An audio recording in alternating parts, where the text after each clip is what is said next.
Mr. Jacob Denenholtz, Denny, and the Shrine, Mr. Matt Schreiner, myself. Denny, god damn, it's so good to be back. It's so fucking good to be back. Tell him why, Lou. It's a special fucking day. And I think everyone in the city of Seattle knows why it's a special day. Yeah, way too long of a hiatus. And it was just kind of like a perfect timing, type thing. It just kind of all happened. And we are back. We are fucking back. We're so fucking back, baby. Oh my God. It was about 8 a.m. this morning? We found out the news. So. Yeah. Denny was working. I was trying to text him as much as I can to get him going and be like, Denny, like this is fucking happening. Like this is real. For those who've not watched the pod before, I know it's been a long time, so I appreciate anybody that's here live with us. Welcome back. We appreciate it. Welcome back. Let's go through an explanation of why we were gone this season so far. One, we're just extremely busy. I think that's just really the main thing. We love doing this so much. We love NBA. We love basketball. But one, Denny started coaching his own basketball team. That's how much he loves ball. Best ball nowhere I know, first off. And so he finally just finished up coaching his season of an undisclosed team because we're not putting that on the public, I don't think. But if you know Denny, you know. And I've just been living my life trying to get shit together. So. And honestly, the NBA has not been as exciting as it normally has. Also, I'm not going to lie. The trade deadline was kind of mid. Yep. All-Star was really, really fucking mid. Yep. And it kind of sucks as NBA fans. Yeah, no, we still been paying attention. We've been watching. I just watched the Thunder lose to the Celtics hard tonight. Yeah, it's just hard, to keep up with it. Yeah. But like I said, perfect timing. Mm-hmm. Like this, the coaching just got done. This got dropped. Like this was perfect storm. Let's also just take a quick look over the last 2 months in the place that we live in the city of Seattle. Okay. First off, which I don't have it. Oh, we usually are wearing our hats. Shit. Yeah. Our football team won the Super Bowl, which was fucking huge. Go Seahawks, baby. Let me get an applause on here. Yep. So yeah, fucking Seahawks won the Super Bowl. Absolutely wild. Also starting the beginning of the season, we were not used to October baseball. So we were kind of, the season started right in the middle when we were in the playoffs and went to the American League Championship Series. We were preoccupied for the Mariners. Yeah. So since that time, a lot has passed since then. I think that's one of the last times recorded was back in November, I think. Yeah. And so we're not used to that. Next thing you know, we both did not think we were going to win the Super Bowl this year. Let's be honest here. But next thing you know, we're the best team in the NFL, and we're going on this crazy run. Beat both of our divisional rivals in the playoffs to get to the road to get redemption on the Patriots. I know this is a Sonics podcast, but fucking, we're Seattle. We're Seattle sports. We're Seattle sports. Yeah. Mainly to do with these guys, the Sonics right here. But Seattle sports for sure. And that was fucking amazing. Next thing you know, the Mariners signed Josh Naylor, which we were so fucking happy about because we were both like, Jerry, you better fucking do shit. And they finally did that. And they went around and traded away one of our top prospects for a reliever, which we're not so sure how we feel about yet. Ferrero, right? That's his name. Yeah. And then we got Brendan Donovan, a third baseman. Also gave away one of our top prospects or one of our top pitching guys. So interesting stuff's happening. It's and so, we're recording this right now, and tomorrow's literally opening day for our Mariners, and we do have season tickets to the Mariners that we will be going to this weekend. We're missing opening day, but we're going Friday, Saturday. And now this news happens. This has got to be one of the greatest years so far in Seattle history. And not even actually, this show's not about politics, but just in pertains to the whole city, the Seattle deal. We went to this massive deal in Washington State of implementing the first ever income tax that's ever happened here. The reason I bring this up, I'm not going to get too political on it, but the fact that our governor had talked with Mr. Silverman himself, Adam Silverman, about how this new tax is going to impact, bringing a new franchise here because it only affects millionaires as it pertains right now. And so that was a lot of question marks for us as fans. Like, is this just another roadblock for us to not get it? And it's been 18 fucking years And this is the best news we've ever received yet since 2008. That's where we drafted Russell Westbrook, and you didn't get to play in the Supersonics jersey, but the best news we've heard since 2008 of that. Officially, the Board of Governors voted this morning to officially pass specifically and exclusively for the city of Seattle and the city of Las Vegas to look for bids in between $7 and $10 billion for a franchise in the NBA to extend to 32 teams.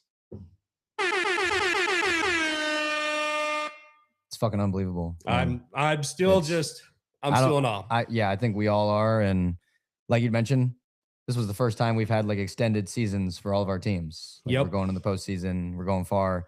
And then, this news today, like how many times have we heard rumors and just all the bullshit over the years, what at one point we were going to get the fucking Kings and, Silver's going to bring them back. And, and then earlier this year, we talked about that instead of expansion about moving teams around. Right. We talked about how the Pelicans and the Grizzlies were up for debate on who was going to move. So it's just a lot of, this is the best news I've ever heard. Nothing's official.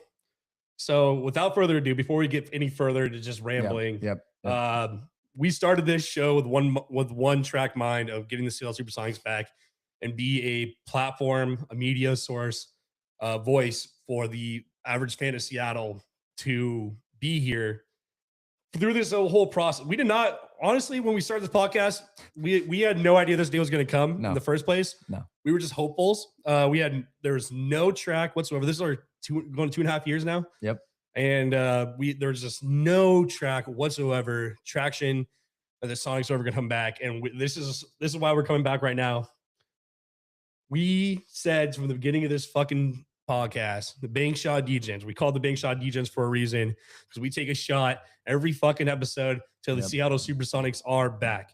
And we're here to let you know this is not going to be our last shot, because it is not over yet. This is the best we've ever had yet, but it's still not official.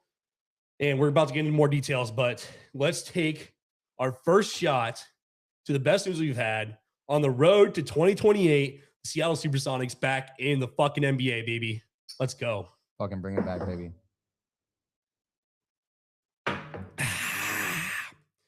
Without further ado, Denny, let's where do you want to start at with this? You want to talk more details about the process, everything going to happen? You want to talk about Seattle Supersonics history leading up to 2008? What happened? What do you want to do? Let's go into the details first of it all. All right, details. So this is the first process. This is the best process we've ever had.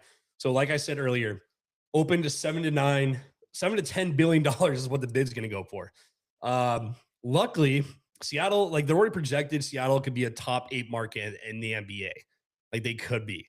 And let's not forget, literally a year or two ago, the Boston Celtics sold for just over $6 billion. So these two franchises are being valued over the Boston Celtics, one of the greatest franchises in sports history and definitely in the NBA, the most championships ever in the NBA. 18, I believe, right? Lakers have 17. So yeah, but a huge detail to this that I would like to point out about the Boston Celtics sale. One of the investors and one of the owners that was part of that sale was the Holloway Group. And that Holloway Group includes Samantha Holloway, who inherited her dad's trust in the Holloway Group. And she is the primary owner of the Seattle Kraken. There's some minority owners in the group and that part of it. But the whole point of which we'll get into the history. When we redid Key Arena to turn into Climate Pledge Arenas today, Samantha Holloway in that group made it so it just seems like everything's meshed so perfectly, because they built the stadium, they renovated it, they made it bigger. First off, they raised the roof higher, they went down deeper so that it's at a good capacity for both NHL games for the Kraken when we got that first expansion team. And then they also, on top of making the Kraken locker room, already made a locker room specifically for an NBA team that's not been touched. That's not even the Storm's locker room that already play there. They have their own locker room there already. The Kraken have their own locker room there already. There's an entire NBA locker room that has not been touched yet. It is ready to go. Another big news just happened this last week. That same ownership group, Holloway, bought out the rest of Climate Pledge Arena from the city and the other minority equity owners in that. So now it's called the One Roof Foundation. So Samantha Holloway is not only the primary owner of the Seattle Kraken, She now owns the stadium of which the Sonics could play in, the Oki Arena. And the whole thing about selling the Boston Celtics was, one, to get money for renovations of the Climate Pledge, but also you're not allowed to own two teams within the NBA. That's conflict of interest there. So Samantha Holloway has been the leading bidder for this throughout this entire deal. So we 100% expect her to be the primary bidder for this Supersonics, and they'll probably meet the $7 billion. I don't think she'll be by herself. We also are very fortunate enough where we live in a massive tech city. We have some billionaires here. I'm not sure. It's still, we'll see who's going to be part of the bidding. Hopefully not Howard Schultz. Just kidding. I don't think he's here anymore. I don't think he's allowed. Yeah. No. I don't think he's allowed to. No. But no. Samantha Holloway's leading the bid. I guarantee this. Dan, you have any idea of any other person you think would be part of the bid as well? I've been texting like with everyone today, trying to figure that out. Like in the past week or so, when the news initially got announced that they were going to be voting on it today.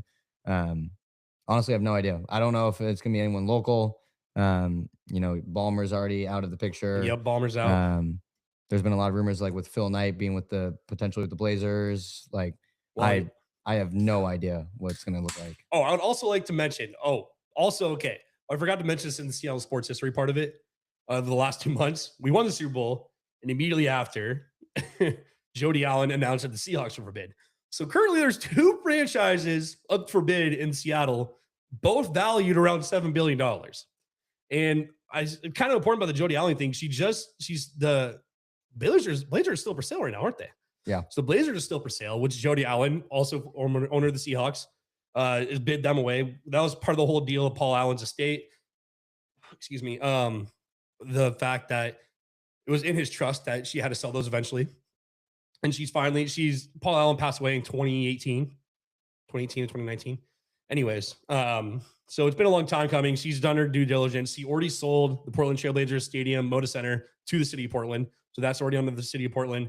There's currently bids out. Phil Knight was Phil Knight's probably going to take. That's what I was thinking too. Yeah. That's what. Sorry, I interrupt you there, but that's huge.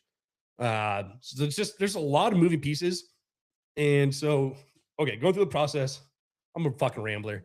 It's been a while. This is It's been a while. This is a fucking big day. Fucking big day. Take a drink, calm down. Big fucking day. So there's 3 franchises that are all for bid, 2 by the same owner, and Samantha Holloway being the main lead for the Supersonics. Also, Jeff Bezos is also technically an option for this, even though he lives in Florida now, but he still has Seattle ties. Amazon's still here. Yep. Wonder who works for them. But so that's just like a big deal within the Seattle marketplace. We have a lot of unknowns. All these franchises are for sure going to be bought and stayed in the city. Well, I think the biggest thing is we're going to have these precedents set in stone that we cannot move these teams, all this shit. But the process is we're going to look at bids first. The only thing I'm worried about now, this is why I said we're not done taking shots, because we know basically we could have a owner, a locker room, and a whole fucking front office put together by the end of the year already for the Seattle franchise. But right now we do not have that in Vegas. Vegas would have to start completely from scratch. They'd probably play this in the Knights Arena. I think that's T-Mobile Arena. Yep. But I don't think it's built for an NBA quite yet, which they can easily do. Vegas is plenty wealthy enough to do that. I have no idea who the new owner group would be for the Vegas, but that could be a billion fucking people. A lot of billionaires would definitely have ownership in Vegas. Honestly, I could see Tom Brady being part of that ownership, maybe, because he already has ownership in Vegas. Right. Raiders. I don't know, but but what I was trying to say is the Vegas part's my only concerning factor, because we know we have been planning for this for 18 years, how to get this back. And I'm so happy that we like Samantha Holloway and the whole Kraken deal was instrumental to helping this get back, because without the Kraken coming here, we would not have redone Key Arena. We would not have a stadium ready for an NBA team. So Vegas is the only factor we don't know it's going to happen within the next few months. But after the whole bidding process opens up now, pretty much for who wants to put bids in for the ownership groups, and then I believe the board of governors votes on who they agree to their bids, and then they will pretty much announce in July and during the summer meetings if they accepted any bids and when those bids are being accepted. And then there's still a possibility. I believe the soonest, no matter what, would be 2028, 2029.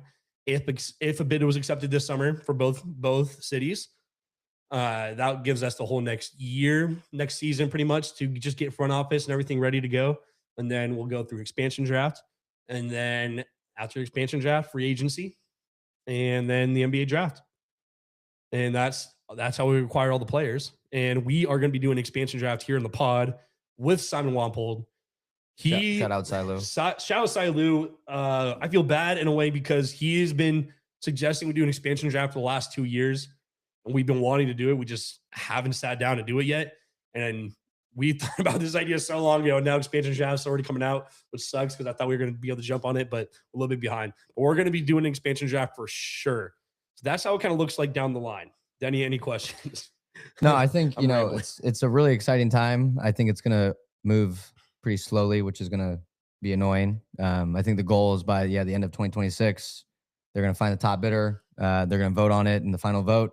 I think it's 23 out of the 30 teams have to approve the vote to have it like fully go through. So it's just gonna be a long process, but like you've been saying, we're fucking ready to go. I mean, Climate Pledge, I want to call it Key Arena. Climate Pledge is ready to go. It's still Key Arena on our hearts. Still Key Arena on our hearts. That's why they have all the NBA preseason games they've been running. They had March Madness there last year, like showing that it's ready to host an NBA team. It's been ready. Like we've been fucking ready. Yeah. And we've just been waiting for our time. And now's the time. Now's the fucking time. I did not know that stuff about Samantha Holloway and that whole group. So that is really interesting to know. Yeah. Her dad, I forget, it starts with a B, Bondo or something like that, was the whole reason. I'm not even sure where they're like, what company they came from or anything like that. Honestly, I don't know too much about the Holloway group. I'm about to find out a lot more. Let me tell you. Yeah. We'll do our due diligence before the next pod on that. But yeah, I'm so happy with how well prepared they've been. And it kind of the bittersweet part is it happened to get this news right after the passing of our GOAT, Lenny Wilkens. I'm tearing up just thinking about it. We literally just had a statue unveiled for him. Yeah, just had it. Dude, I'm literally crying right now. I can't talk about Lenny. Lenny is obviously Gary Payton, Sean Kemp, probably the greatest names ever in Sonics history that people know. As you're wearing a GP, I'm wearing my Detlef Schrempf jersey. But Lenny Wilkens is probably the greatest Sonic ever for the fact of he played here, got to the champion. He didn't get to the championship as a player, but didn't win. Yep. And then he helped lead the team to their first and only championship in 1979. And just there's the old pictures of the parade. And oh my God, let's pretend I didn't do that. Don't eat dinner before you pod. Anyways. It's bittersweet seeing Lenny, but again, like the last 5 to 8 years, especially with Gary Payton coming back and being a really big part of the city, Sean Kemp coming back, having his own cannabis shop here, and big supporters of, and just so many Detlef Schrempf, many Sonics legends. But he just got his jersey retired. But IT, I mean, that's still cool too. IT is around. Nate Robb, Jamal Crawford coming back to the community, coaching his son at Rainier Beach, getting the top prospect in the entire nation of high school. Yep. Tyron Stokes up to Rainier Beach. And, it helps having guys like Paulo Banchero going number 1 in the draft, Number 1 in the draft, DeJounte Murray out there, Zach LaVine. So many guys, so many Seattle guys is coming up. Your boy McDaniels over in fucking. Oh, yes, sir. McDaniels. Jaden McDaniels, just so many fucking ballers. And as March Madness is going on, the Sweet 16 starts tomorrow. Yep. We have guys all over from Seattle in the tournaments as well.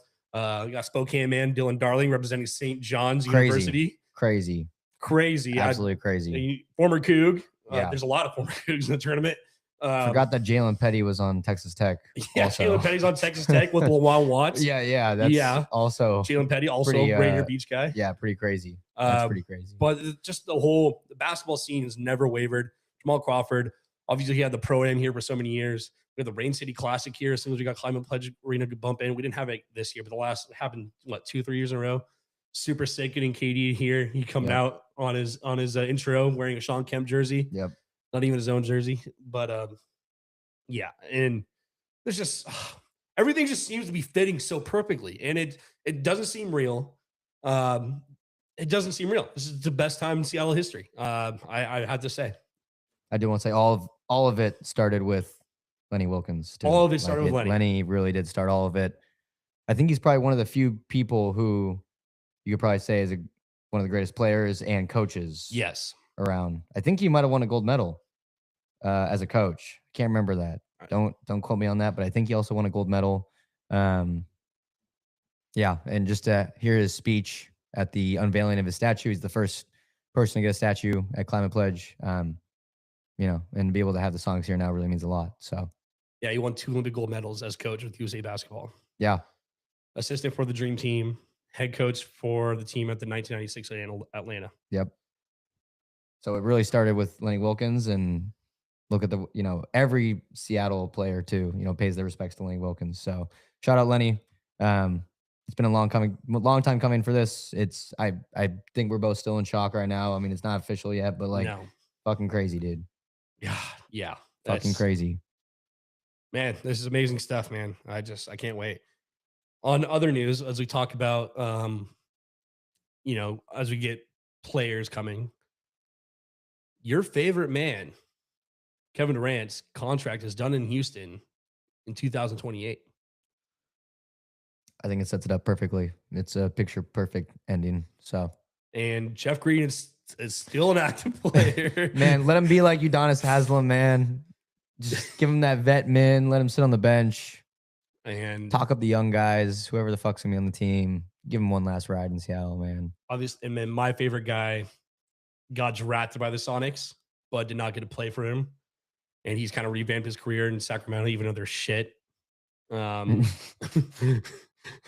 Hey, he's still getting up there. He's still getting up there. What was he? He's top 5 in assists now. Yeah, top 5 in assists. Yeah, I think he's passed somebody in the scoring as well. Yeah, fuck Skip Bayless for that clip you sent me. Skip Bayless is a clown. Skip Bayless is a clown. I don't think anybody needs to know that. That'd be sick. That'd be sick if he came back too, though. I would love it. Obviously, that might be. You can't. I feel like you can't have KD and Russ. No, it probably won't ever happen again. But NBA's full of drama, and you know what? If they just buried the hatchet and went to Seattle together, Seattle draws people. Yeah, just being able to play in Seattle. Yeah, bring people together. So we'll see. Okay, so going to history, Sonics. We talked about Lenny Wilkens, 1979 championship. We talked about the greatest years ever in Supersonics history, not necessarily Seattle sports history, but the 90s. Well, the Mariners were really fucking good in the 90s. That was our highlight years. But now we're American League. Now we got to the American League Championship through Game 7. So now we got higher expectations. Expectations this year. Yeah. But those 90s years, you had the Supersonics versus Michael Jordan in the fucking championship in 95. People to see that in The Last Dance also. To think 13 years later that fucking franchise is going to be gone is crazy. It's insane. Yeah. So anyways, the Coach Carl left. Well, we talked about the Sonics a few times, but how they just kind of declined and how, went down from Sean Kemp to being traded. It was talk about Sean Kemp versus Gary Payton kind of deal. And then it came down to Sean Kemp being traded and his career went downhill. Gary Payton ended up in the Lakers eventually. You had your boy Ray here. Yes, sir. Ray. And then the whole Rashad Lewis trade kind of turned into this massive tree that happened in the NBA where things ended up just randomly. Obviously things happened, but just anyways, going down, 2007 Supersonics draft Kevin Durant. This is what is so kind of unique about this podcast, which I get a lot of shit for being a Thunder fan. And I know this is the life of me. But we have two different perspectives of Sonics fans right here. You have Denny, who's born and raised in the West Side here. Sonics fan for life. Got to go to some Sonics games when he was young. And you have me from the other side of the state in Spokane, Washington. And I didn't really know NBA that much. I started getting into NBA because I followed Kevin Durant into the league because the Texas team was in the round of 32 and got bounced out by Texas Tech, actually, in Spokane. And I was about 6 years old at the time.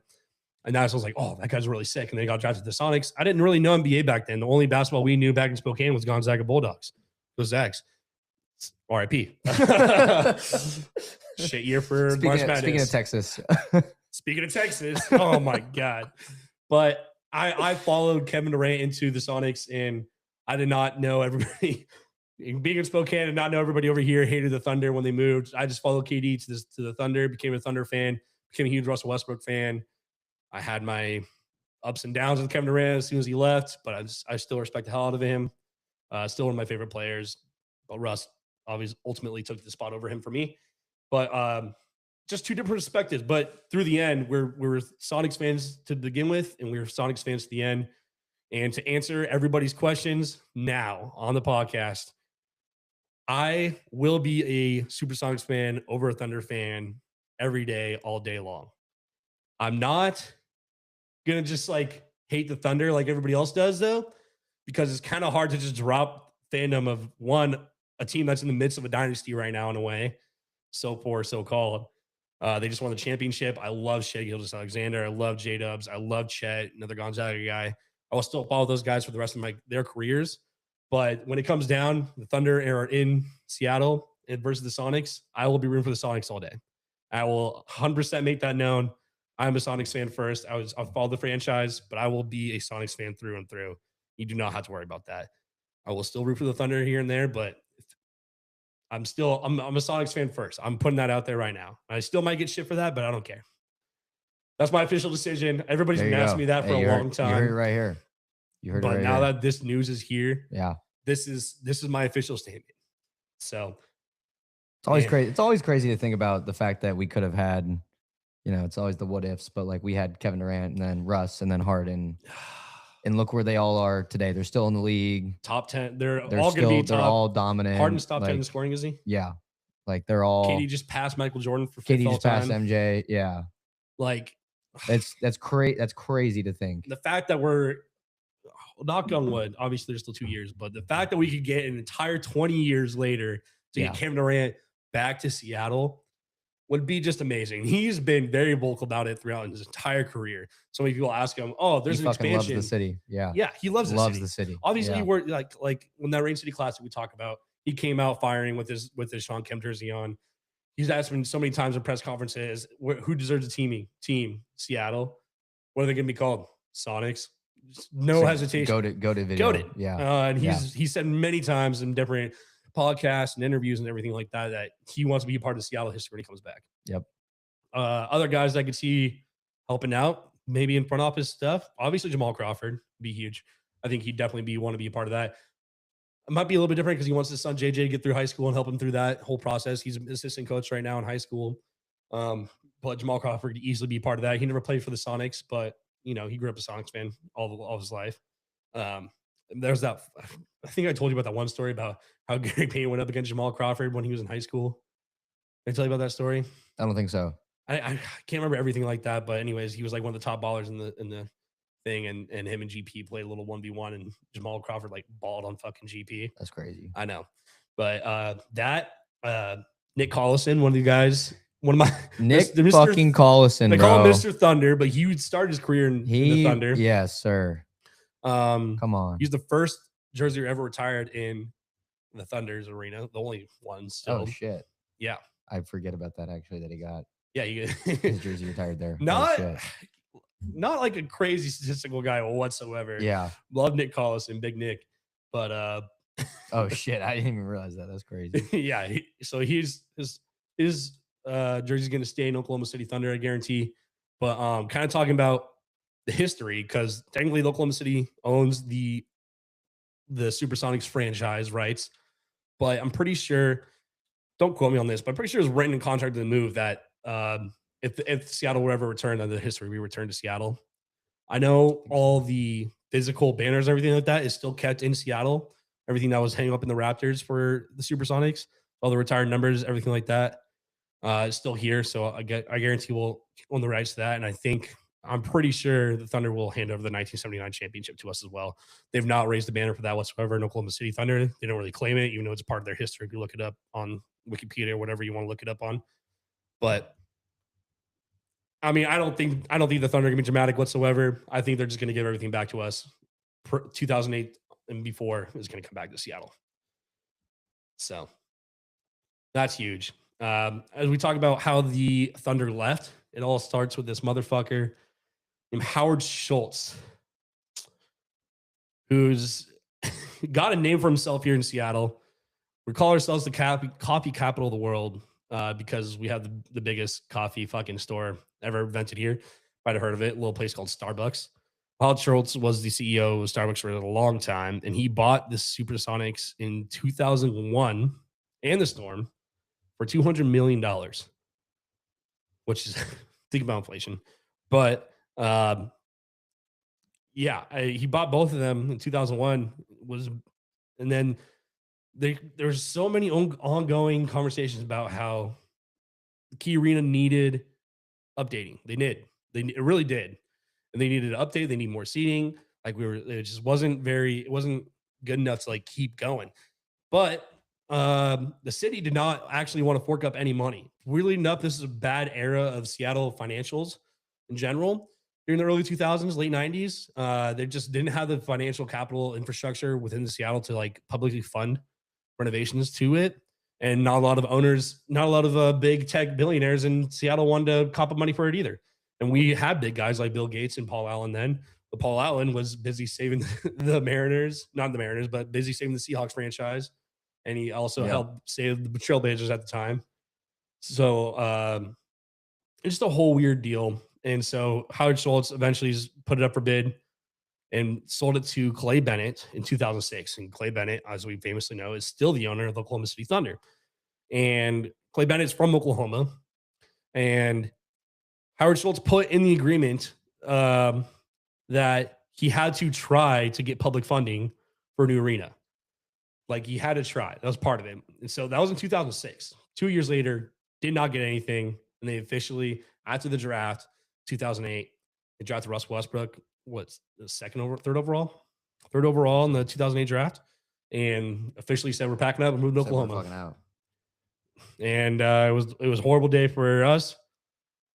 Here we are, 12 or 18 years later, and hopefully, if things go smoothly, in 20 years they'll be back. And there's been a lot of cities that have lost franchises, but I don't think any city has been as vocal as Seattle to get their fucking team back. Kansas City lost their team to Sacramento for the Royals. San Diego lost their team for the Clippers. List goes on and on. Vancouver got moved to Memphis. Obviously, it might be different bias because we just live here and we know how vocal it is, but you can see it all over the media. Obviously, you have Kevin Durant and other people in the league that have publicly showed their support for getting a team back in Seattle. But it's just been needed for a long, long time. You know how in College Game Day there's always a Coug flag? I feel like that's the same. I feel like that's the same thing with like a Sonic jersey. You see a Sonic jersey everywhere you go. It doesn't matter where you are in the country. Like you have a Sonic jersey. Shout out Iconic Sonics. Shout out Iconic Sonics. If you ever want to do a collab or something, let us help you out. Yeah, come on. Yeah, we're here for the same reasons. Yeah, come on. But like the craziest part is when they left. Like though that year and like the years prior was like really when we remember the Sonics. Like obviously all the success in the 90s. Weren't alive or we're super young. So like when I think of the Sonics success, I think of I think it was 2000. I was texting Simon this the other day. 2004 when we went to the playoffs, we beat the Kings. Ray Willie was on that team, right? Yeah, we had Ray Allen, Richard, and Ray had shout out Ray Lewis. Rashad Lewis, Ray Allen had like a 45-point game in that series to take that series. And they went on to play the Spurs, and they lost to the Spurs. I think the Spurs won it all that year. Was that their first win? The Spurs? They're like. I think it might have been. I think that was their first 2004. Yeah, because I think 2003 was the Pistons. Tony Parker. Yeah, so I think not Tony Parker, but Timmy D and Manu and Bruce Bowen and all them. Yeah. But like that was like the last year the Sonics did well, and then the years, after that, they weren't doing well, and then all that, all that shit was happening. You start hearing all these rumors, and then next thing you know, we got fucking cheated. Yeah. Fucking cheated. So yeah, to be able to just say, fuck it, forget all that. Now we have this opportunity again. Like Yeah. when we started, like you said, when we started this podcast and we are taking shots for the Sonics, I do not think 2 years later we're gonna be sitting here talking about this right now. No, because we've been duped a billion times. I like mean, you said. yeah, exactly. Like you said, the Kings were supposed to come here. Yeah, like we were gonna get the Kings because they were shit, and then they still are shit. And they still are shit. Get Domantas Sabonis out of there and somewhere else. But hasn't even played this year. He got hurt. Yeah. I think he's played played maybe a couple games. I think he played the start of the year, and then he's been hurt on and off, and then he had like some season-ending injury. Yeah. But yeah, to be able to say fuck it, all that, and now we have this official kind of movement going forward. Yep. Man. We're on cloud 9 right now, man. We're on cloud 9. Like you said, the Hawks just won. We got Mariners baseball starting tomorrow. Now we got this shit. Dude. Come on. Come on, baby. And we got March Madness going on. We got Sweet 16 starting tomorrow. Kind of sad. We were talking about this before we started recording. Second straight year, no mid-major teams in the Sweet 16. Crazy. Obviously. What does that say about that? NIL's fucked. Yeah. Have you ever listened to Coach Calipari rants about it? He's like probably the biggest known coach. Oh yeah.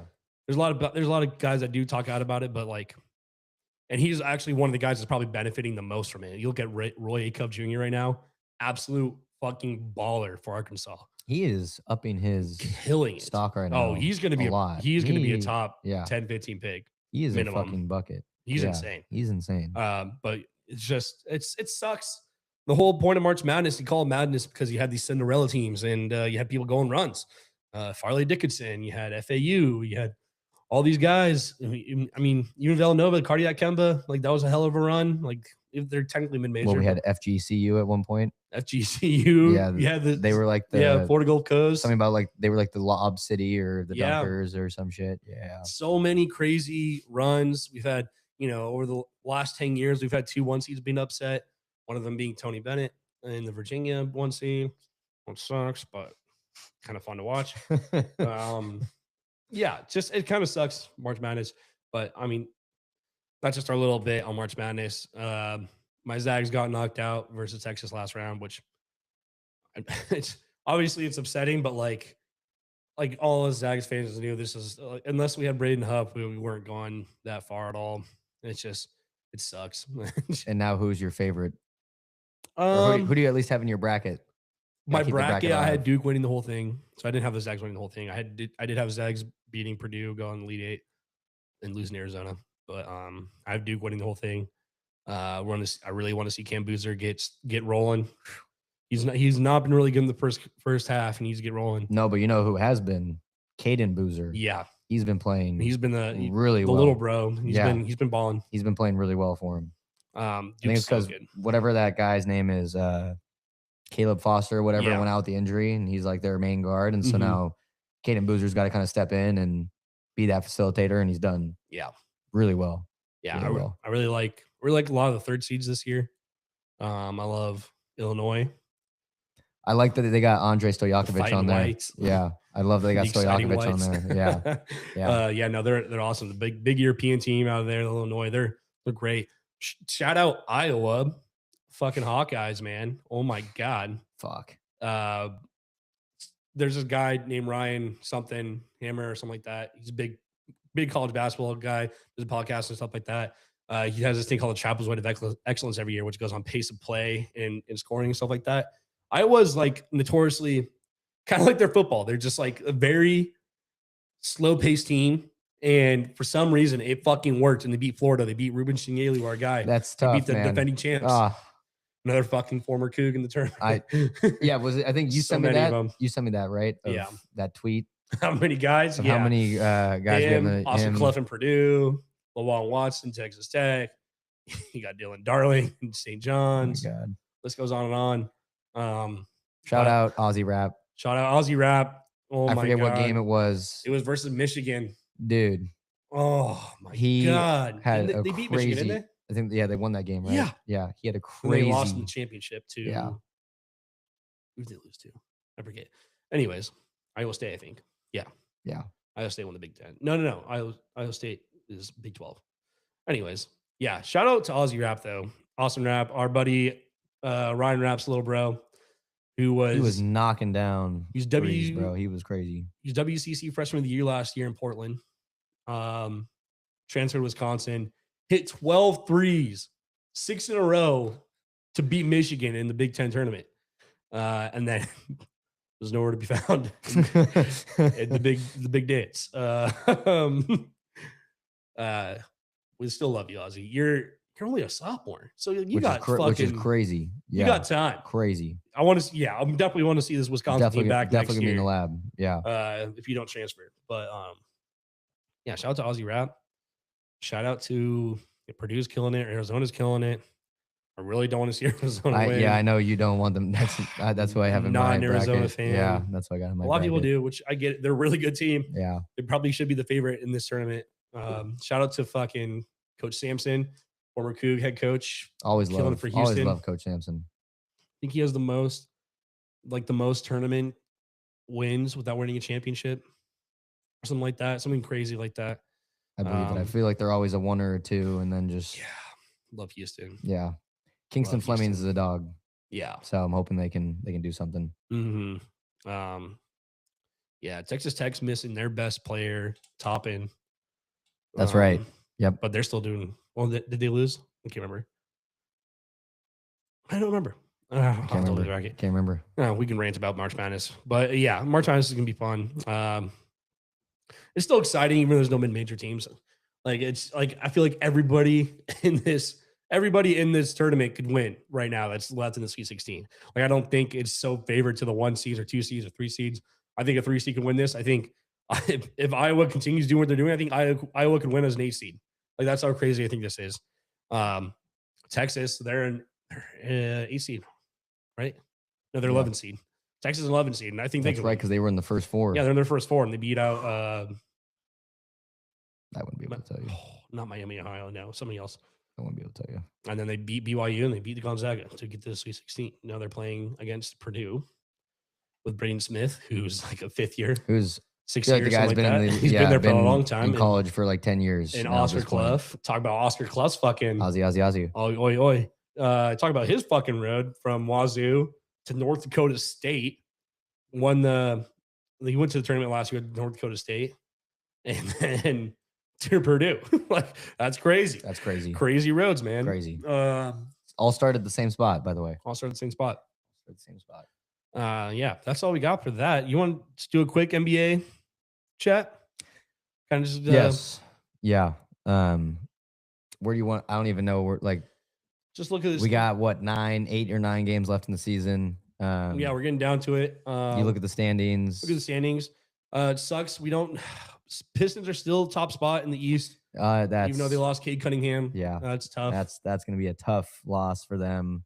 I don't know. That's gonna be a tough loss. Yeah, but they're still going. What's his name? Fucking.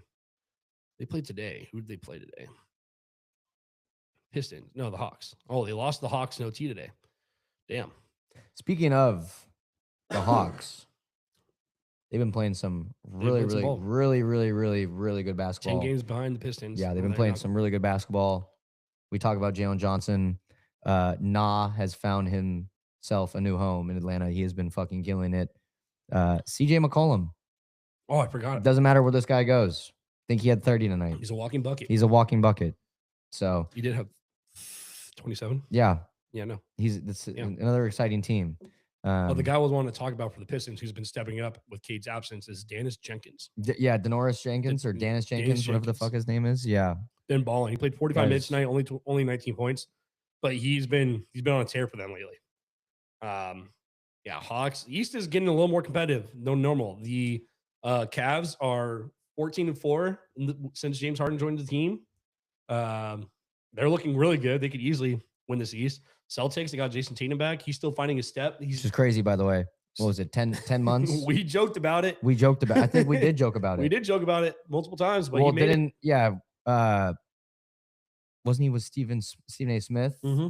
at the beginning of the season. He was like, "Yeah, I'm gonna be back And we were for the like, yeah, season." And we're like, right. "Yeah, fucking right." And he did. He Guy proved got us hurt in wrong. the playoffs, and look, he's now back. He had a good night tonight against the Thunder, but he was kind of struggling before that. But everybody's like worried about Jason Tatum. Like, is Jason Tatum gonna be good in playoffs? Like, bro, he's only like 8 or 9 games since he returned from a fucking ruptured Achilles. And first of all, he fast tracked somehow. Don't know what fucking drugs he took to get here. Yeah. But yeah, he had a really good game. Yeah, I hear all this talk about how it's going to ruin the dynamic of the offense and how it's been running, but in reality, like 19 points for him tonight. when you look back at when they won the finals, didn't he have in their last game? Didn't he have a horrible shooting night? But he had like 10 or 12 assists. Like, Yep. So he has that mentality. He knows that the ball then you doesn't need to got- be in his hands, or he can You got facilitate. Jaylen Brown stepping up, 31 So points tonight. Jaylen against the Brown's Thunder. been playing fucking amazing. What I was telling you about his free throws, 14 free throws tonight. Shit. He's leaned into the. I'll make fun of him myself. He's leaning to the Shai Gilgeous-Alexander, the James Harden, the whole Luka Doncic. He's leaning into it, and he's stopped. You know, everybody complains about all these guys are foul baiting everything like that to get in the line, but those guys are winning games. So, we could have a whole other discussion on maybe on the next pod or something like that about the whole new era of getting to the free throw line in the NBA, which is it's always been a thing, but it's just been more exaggerated lately. I feel like the last couple of years, and some of it I respect, some of it is annoying, and it goes on both sides. Even with Shai, like I understand Shai draws fouls like crazy, but like it's an art. I'll give that to like even Jaylen Brown, to Luka Doncic. It's an art. It's hard to do, and it's really selling it's the whole thing. But we can do that in another podcast. Going to the Western Conference, Thunder still top of the West, but getting right behind them, the 7-game win streak, the Spurs, man. And They are unreal. I want to hear your thoughts because Wemby kind of went on a little speech on post conference. People are talking about Wemby being MVP. Do you think he has enough to take Shai Gilgeous-Alexander for MVP this year? I think he's DPOY, but I don't think he's MVP this year. That's my opinion too, but I'm biased. I mean, it's a really, really, really good race between those two, but Shai just broke that record this season. And it's still going. And it's still going. He had 30. I mean, they lost tonight, but he had 33. And they're still the best team in the West. They did this all without Jalen Williams for most of the season. He's still been kind of on and off. There's just no denying it. I forget what game it was. Didn't he hit like some game-winning 3 in some game? And then everyone was like, that was it. Everyone was like, that was it. Yeah. He was on like a 5-game streak of clutch like the last clutch shot. Yeah. Like within the last minute or something like that of the games. Yeah. He was on fire. I mean, but credit to Wemby. Wemby is going to be one of the best players in this league for a really, really, really long time. This whole Spurs team is playing really well around him. Yeah, Shai's played 60 games this season. Wemby's played 57. Not that big a deal. Yeah. I mean, when you're talking about the whole fucking 65-game thing, which sucks now because Cade is not going to be able to get an All-NBA team. That's a discussion. Which is ridiculous. That's a discussion for another pod also. But that's ridiculous. The NBPA, the national, they came out. Came out saying they want a fucking change. Yeah, and I agree. I agree. Also, there's a fine line. I liked it at first. But the problem was the NBA did this is so they could try to eliminate the whole load management stuff. But it hasn't fixed that problem whatsoever. No, not at all. It hasn't. Not at all. But I do agree to some extent that, you know, some guys should be favored on awards when they play more games because it does inflate stats when they play less games. So what that number is, I think 65, obviously we've seen is a little too high right now. But I'd say we only, in my opinion, just straight out the bat, not knowing, looking at stats or anything like that, I think that the minimum game threshold should be around 60-ish, and that should be only for like awards, but not all NBA and stuff like that. The all NBA, I think, should not have a minimum game threshold.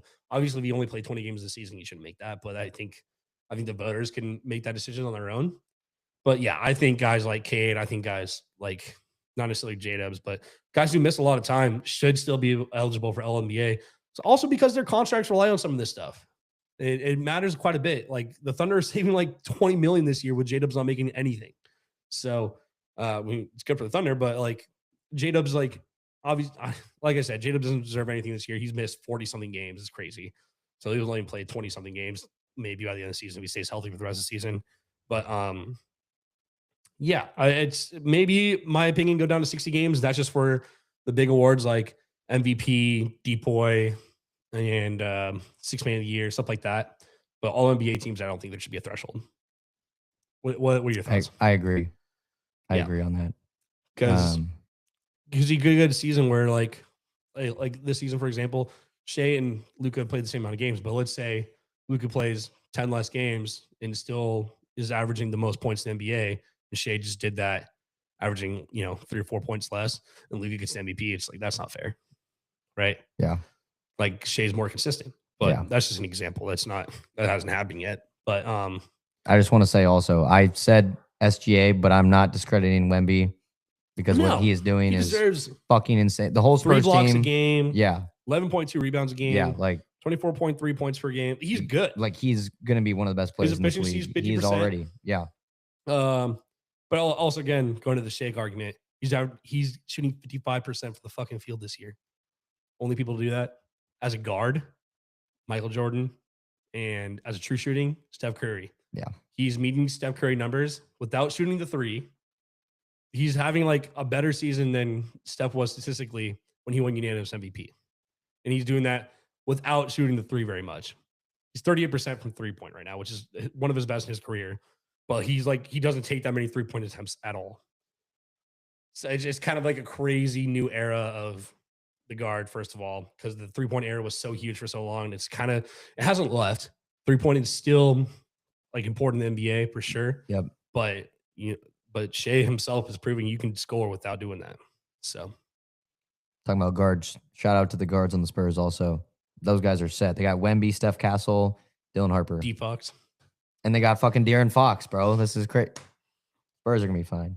Yeah. It's going to be a really good Western Conference playoffs. I'll say that. Absolutely. Other teams in the West, Lakers, 3rd seed.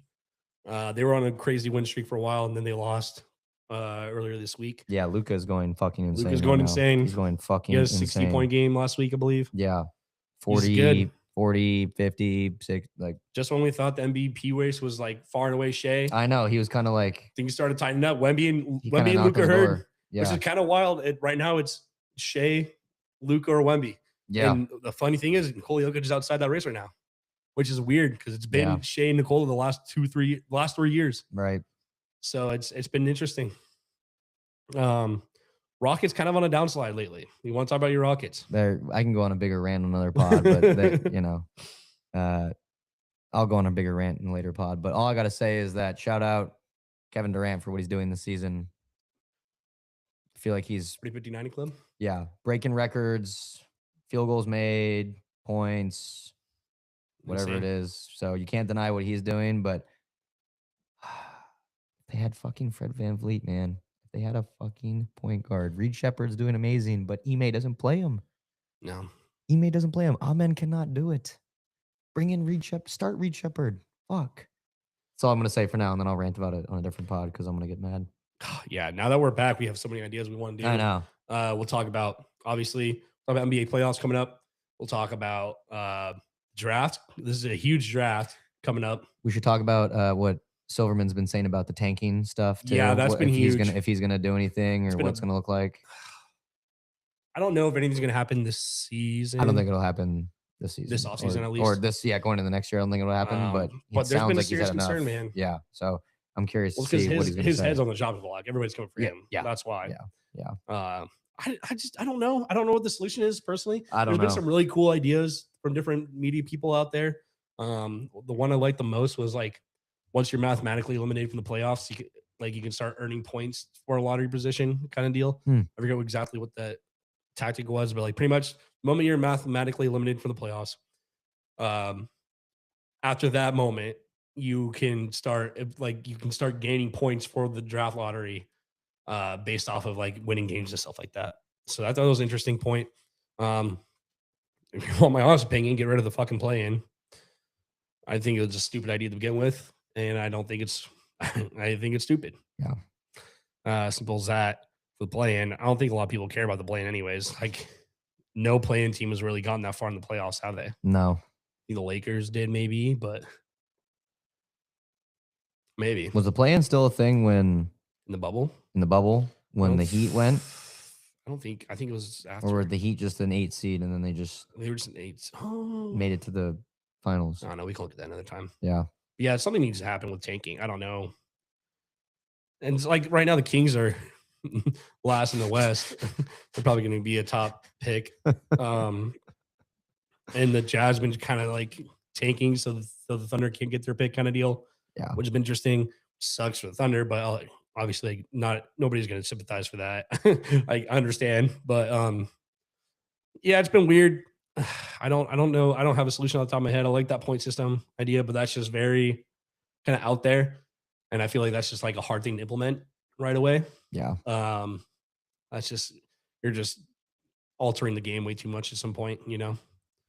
So we got to think of natural ways. We can do that in another podcast as well. I just looked kind of mock draft stuff, and we're definitely this is an insane draft class. Insane. This is actually an insane draft Obviously, class. you have top 3 Darren Peterson, AJ Dibansa, Cam Boozer. A lot of people are saying Dibansa's draft stock has gone down, especially after like late in the season. He stopped playing in the later end of the games for Kansas because he wanted to stay healthy for NBA, which it's cool and all, but like no one gives a shit. Is Chinyelu going to go to the draft this year? He has to, right? Is he a senior? He was on our team like what, 4 years ago? He has to be. Let me go look. Yeah, I think I just saw him in a mock draft. I feel like he has to go. Yeah, probably right. But yeah, those guys. You'll find definitely some big names from this March Madness as well coming up. Yep. It'll be a lot in store. But hey, we're back. Mm-hmm. We're fucking back. We're back. We're fucking back. We did not really plan this episode whatsoever, if you can't tell. So with a lot of ranting and shit. So I might just upload this as is, without editing. Maybe. I don't know. This is what we needed to this is what we needed to get back into it. Yeah, I don't know the if announcement I have the time today. to edit this anyways. So might just, as always, if anyone wants to help with editing, please advertise anything, fucking please. out. We will pay you. Okay. I don't know if I've ever said that before. We will pay you. Not just in other favors. Yeah, we'll pay you. Yeah, I'm begging you. We will.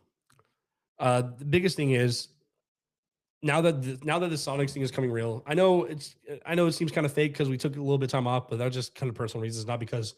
Yeah. No, we had just so much fucking shit going on. Yeah. And so, as this NBA expansion process happens, we are going to be trying to be as involved as we can.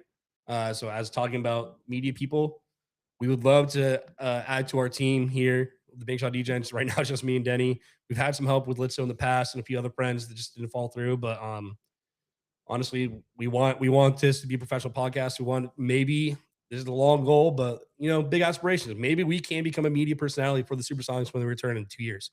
So we want to build this empire up much as we can. It might be a long shot, but if not, we're still having fun with this no matter what. So exactly. Everybody else, start saving money for your Supersonics tickets. 2028, 29. We're going to get that happening. There's not a chance you will see us for sure at the first fucking game in Climate Pledge Arena. Yes, sir. Of the One Roof Foundation. Yes, sir. In Seattle, Washington. In the Lower Queen Anne District. We'll fucking be there. Anything else to sign off with, Lou? It's real, Lou. It's real. Yeah. We're here talking about it. It's real. Shedding tears about Lenny, and it's a long process. I know it's different because I've only lived in Seattle for the last 4 years. But I mean, I've been watching my whole life, so it's finally kicking in. So it feels good. It's gonna take some time, but we'll get there. We'll be there. We'll be there. Without further ado, keep looking at our Instagram, yes, Twitter, YouTube. We're gonna post this to YouTube. We're gonna be doing our almost every episode live streaming now. I'll be better about announcing that stuff. We kind of just go with the flow. Yeah. Yeah. Please join, take a listen, follow us. Big Shot DJs, Instagram, Twitter. I said all that already. Without further ado, gotta remind them. bank is closed. Until next time.